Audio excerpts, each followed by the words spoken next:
And I'm joined here by Ed Spanos of the Lovettsville Historical Society. Ed, what's going on today, and what's going on here at the Lovettsville Museum? Well, this weekend was the annual Oktoberfest in Lovettsville, and it goes on for 4 days. Saturday's the big day when we had many thousands of people here, and the museum, we had many hundreds of people tour through the museum as part of that, and we're here today also, and there's still people coming in. Most people want to know is how did this town get founded? Why is it called the German settlement? Things like that. Well, because believe it or not, it was settled by Germans going back to about 1730. The town wasn't actually laid out until 1820, but for almost 100 years before that, there were German settlers here who were farmers who would come from Pennsylvania and through Maryland and who settled in this area. Yeah, well, like most of the towns in southeast Pennsylvania, western Maryland, every town in this area, you go across the river, you'll find a Lutheran church and a Reformed church. The Reformed church is German Reformed, today are known as United Church of Christ.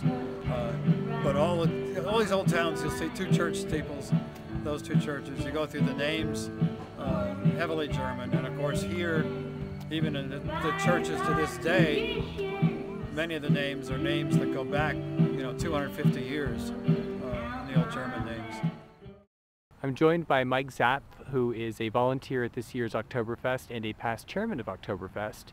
And Mike Zapp, you have been a 10-year resident of Lovettsville and of German ancestry. How perfect.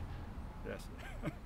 And tell us a little bit about what happened this year at Oktoberfest. What's the signature event? What's the big draw? If you could name one thing, obviously the beer is the big event, and the German sausages and the lederhosen and dancing. What else? What's the signature event as far as you're concerned? Well, I think the signature event is the big top. It's the, as you said, the beer and the folk dancing. It's the Alte Kameraden band. That sort of. God bless you. That makes the Gesundheit. That makes the that gives the whole thing the feeling of the Oktoberfest is the band. He exceeded 5,000. I really don't have the number. We are one of the few free events around the Washington area. We don't charge admission. We don't charge parking.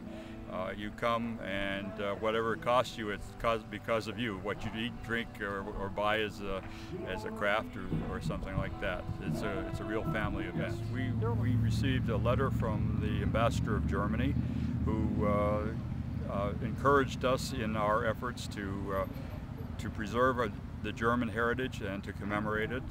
He reminded us that this is the 20th anniversary of the